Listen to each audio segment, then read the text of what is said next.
The first bell rang at 3:06 a.m. Claire Thornbolt shot upright in bed, heart pounding, ears straining. It hadn't been a dream. It had been louder than thunder. It rolled across the cliffs with a low, bronze-throated vibration that shook the windows of her cottage and sent flocks of seabirds into spirals across the black sky. The second bell rang exactly 3 minutes later. Lower this time. Like something enormous waking from beneath the sea. Claire had lived on the edge of Marincliff her whole life. She knew its superstitions. Don't whistle past the Titapool after midnight. Never leave a mirror uncovered after the moon sets. And never, under any circumstance, respond to the sixth bell. Because there is no sixth bell. There are only 5 in the bell tower of St. Absalom's Abbey. 5. It was built with 5. It has always had 5. And yet, now, as the third bell rang, lower still, like a knuckle dragging along bone, Claire felt her childhood promises peel away like sea-wet wallpaper. Something ancient was moving, and it was ringing its way closer. She pulled on her coat and boots in silence. No street lamps out here. Only the cold gleam of the moon smeared over the ocean. The air was wrong, thicker, slower, like she was walking through memory, not fog.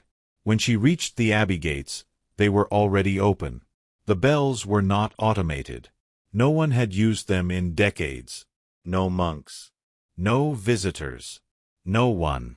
And yet, the fourth bell rang. Claire stumbled backward. That sound, it wasn't just heard. It was felt. It settled in her lungs like smoke. In her spine like frost. Her mouth whispered a name she didn't recognize. And that's when she saw the figure on the stairs. They stood just beyond the open threshold of the bell tower, wrapped in black robes too long for their body. Hood up. Bare feet. No face. No motion. Only a thick rope in one hand, leading up into the darkness, and the other hand raised, as if counting. Claire didn't breathe. The figure raised a second finger. Then slowly lowered it again, as if resetting time. The fifth bell rang. It was not metal. It was wet, like the inside of something living had struck the tower from below. The sea began to retreat from the cliffs, dragging rocks and shells with it. Claire tried to scream, but the sound was already stolen. Only one bell remained.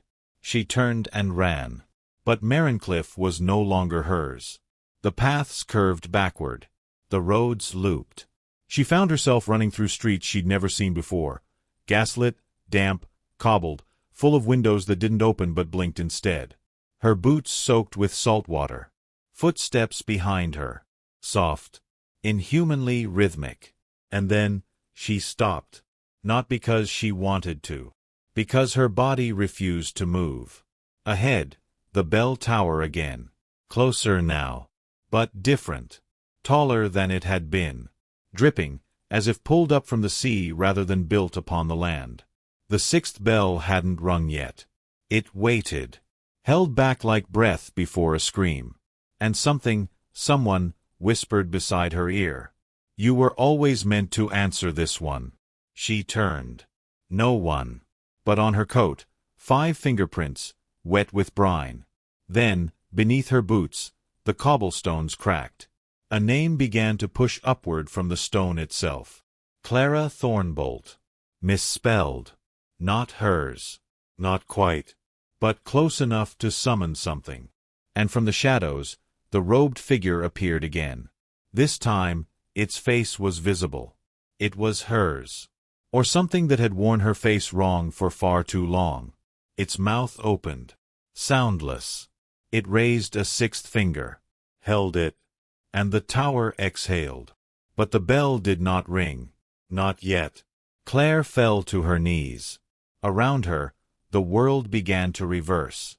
Streets folding. Ocean climbing back up the cliffs in reverse. Birds flying backward into the trees. And still the sixth bell held. The figure waited. Time paused. A choice, unspoken, was forming in the air between them. And the tower whispered one phrase into her bones. If you answer the bell, you may know. If you run, you'll never remember who you were before we rang. Claire stood. The bell rope stretched down from the heavens. The air thickened again, not with fear this time, but with recognition. She placed her hand on the cord, and in her own voice, from behind the mask of the robed figure, came her name. Not Claire. Not Clara. But something older. Buried. Returning. Claire didn't remember pulling the rope. But the sixth bell rang. And it did not sound like a bell at all. It was voice. A deep, resonant, many-layered voice, like an entire sea crying out at once through a tunnel of rusted brass. It echoed not through air, but through her blood. She collapsed. The world tilted. The ground heaved. And suddenly, she was somewhere else. Not the Abbey. Not Marincliffe. She stood barefoot in a hall of stone and salt, walls lined with mirrors that did not reflect her. They shimmered with scenes, children carving names into driftwood, robed figures walking backward into the ocean, bells growing from trees like fruit. In the center of the hall, a dais made of whalebone and silver coral. Upon it, a book, closed with iron clasps, bound in blue leather the color of deep-water wrought, and carved on the cover, her true name. She knew it now. Not Claire Thornbolt, but Callan Thorne, the last name spoken before the sixth bell was sealed. She stepped toward the book. The mirrors trembled. One shattered, not violently, but resignedly, and out of it stepped the figure in the robe, still wearing her face, still silent. It held out a hand. Callan took it. Their fingers merged, skin to skin, like wax melting together. And she remembered everything. She had not been born in Marincliffe. She had washed up, naked, 7 years old.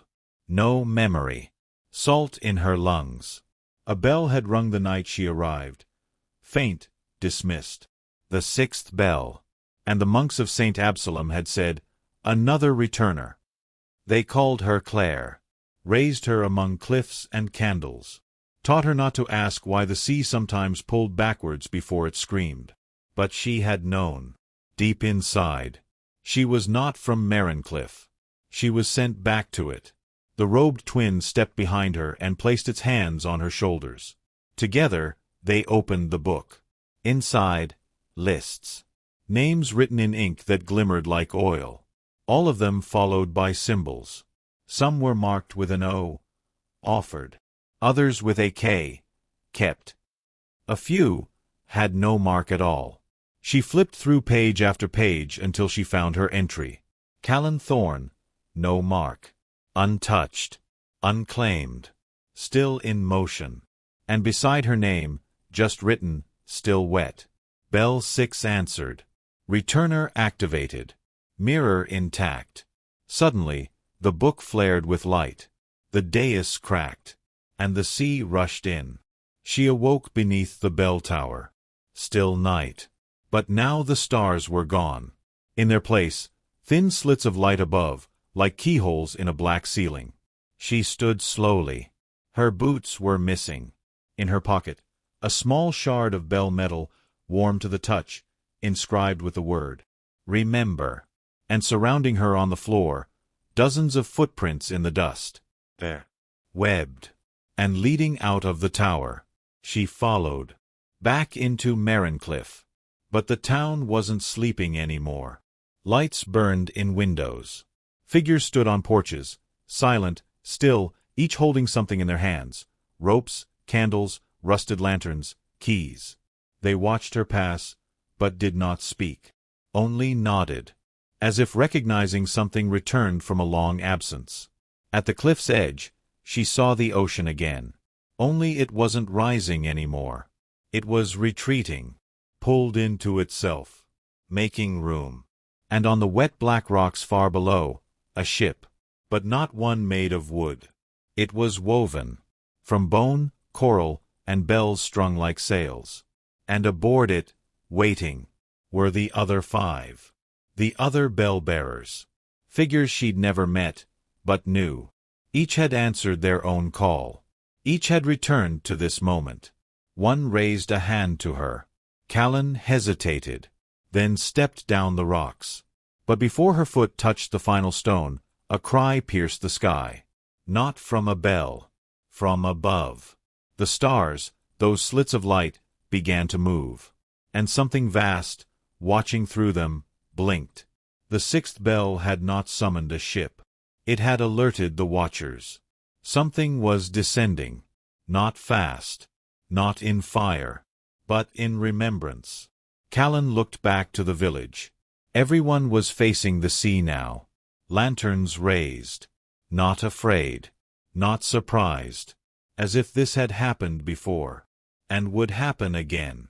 The ship's deck shuddered. Callan stepped aboard. The final bearer nodded to her. They lit a lamp of bone. It glowed blue. And the ship pushed off, without oars, without wind.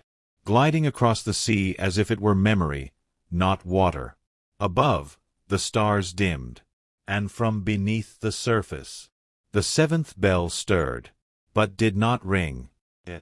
The ship moved without sail, without oar, without sound. Only the bells above it sang, a soft harmonic chime, like wind through hollow bone, like breath held far too long. Callan stood at the prow, the salt-slick railing cold under her hands. The sea beneath them wasn't ocean anymore. It was mirror. Not just water, reflection. Not just surface, memory. And below that shifting skin, she could see shadows, shapes, faces, scenes from lives no one had lived yet. The other five stood silently. Their robes were dark and salt-crusted. Each bore a fragment of bell metal hung on a chain, just like hers. They didn't speak, but their presence hummed, like distant chimes. She sensed their names without needing to ask. Elyon, Mira, Sedge, the Pale One, Brother Wrath. Names older than the sea, yet shaped like her own. They were all returners. Each had heard their own sixth bell. Each had stepped aboard this ship, perhaps once before, or perhaps forever ago. As they sailed, Callan noticed the sky had changed again. No sun, no moon. Only a vast pale ring above them, rotating slowly, like a gear from a forgotten clock. It clicked once every few minutes. And every time it did, the sea shifted, revealing glimpses beneath the surface. A ruined abbey drowned in coral. A child standing in a bell tower, screaming silently. A town built on only bells, where no one walked, only listened. Callan touched the fragment at her neck. It pulsed once. The sea answered, a whisper, barely a sound. You are not crossing water. You are crossing your place in time. Suddenly, the ship stopped. No jolt. No warning. It simply stopped moving. Ahead lay an island, but not one she could have ever sailed to, because it was built entirely from broken bells. Tens of thousands of them, tangled and rusted, some half melted together, rising into spires like a dead cathedral. Waves whispered between their hollow bodies. And on the shore, waiting in stillness, stood a woman. Her back was to them. Long hair, black and soaked. Hands clasped behind her. She did not turn. But Callan recognized her, by the absence of all other possibilities. She stepped down the gangplank, bones clicking beneath her like ropes pulled taut in a bell's throat. Who is she? Callan asked. Brother Wrath finally spoke, his voice like gravel in water. She rang the seventh bell. The others did not follow. Only Callan. The woman spoke without turning. You shouldn't be here yet. I was summoned. Not summoned. Chosen. That's worse. Callan stepped closer. The woman's robes were made of laced ropes and melted iron. She smelled of rust and time. She turned slowly. It was Callan's face. Older. Thinner. Lips cracked. But unmistakably her. Is this what I become? Callan asked. No, said the woman. This is what you replace. The island of bells hummed. They were not just broken. They were waiting. Each had a name etched into the rim. Callan leaned close to one. The name was Claire Thornbolt. Her false name. Another. Callan Thorne. Her real one. A third. Unnamed. And beneath it, her reflection. Sleeping. The older Callan, the seventh bell-bearer, took a single rusted bell from the shore and placed it in her hands. "When you ring this," she said, "you become what I was. The one who keeps the path. The one who listens when the others forget. What happens to you?" "I finally leave." "To where?" But the question was already too late. The woman stepped into the sea and began to sink. Not drown, dissolve. Her body unwound into light and salt, her voice the final thing to vanish. "You'll understand when someone rings for you." The island pulsed. The sea darkened. And above, the pale ring in the sky stopped turning. A silence swept the horizon. Callan stood alone on the island of bells. Only one thing left to do. She raised the bell she'd been given. It had no clapper. Only her voice.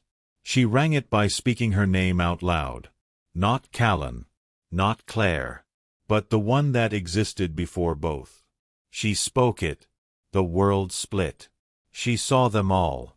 The returners in every timeline. The mirrored halls. The Abbey rewritten.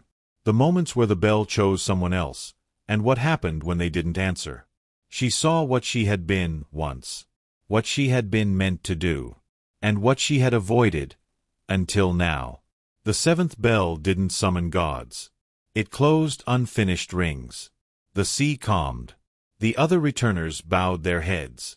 And across the black mirror of the water, the Abbey of St. Absalom rebuilt itself in reverse. From salt, from time, from bells.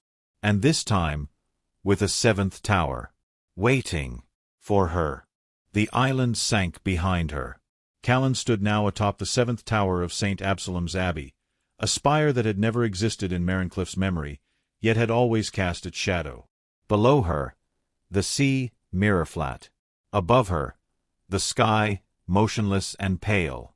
Around her, 6 smaller towers, their bells still trembling from all they had rung. And in her hands, the nameless bell. No clapper, no mark, only weight. A gravity of purpose. It didn't call. It waited. The returners had vanished. Not gone, simply folded into their bells. Their names now carved into the bronze of their towers, glowing faintly as if still listening. Only Callan remained.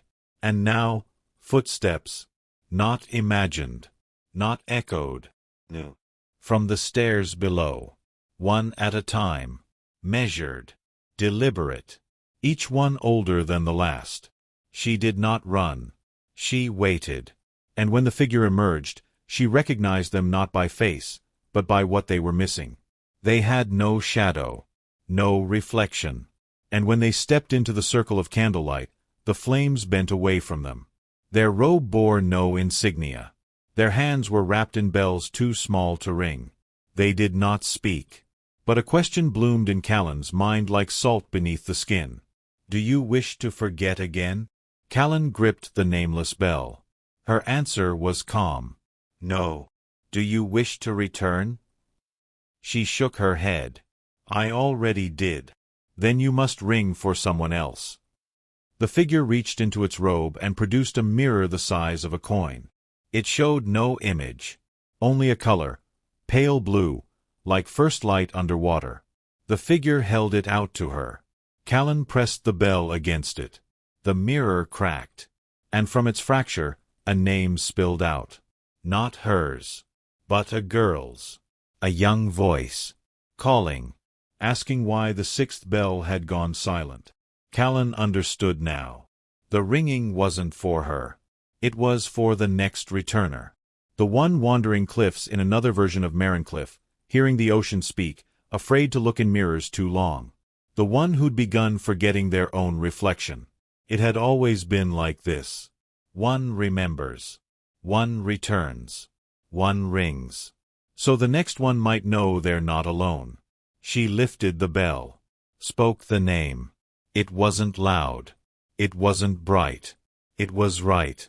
The bell answered with no sound, only stillness.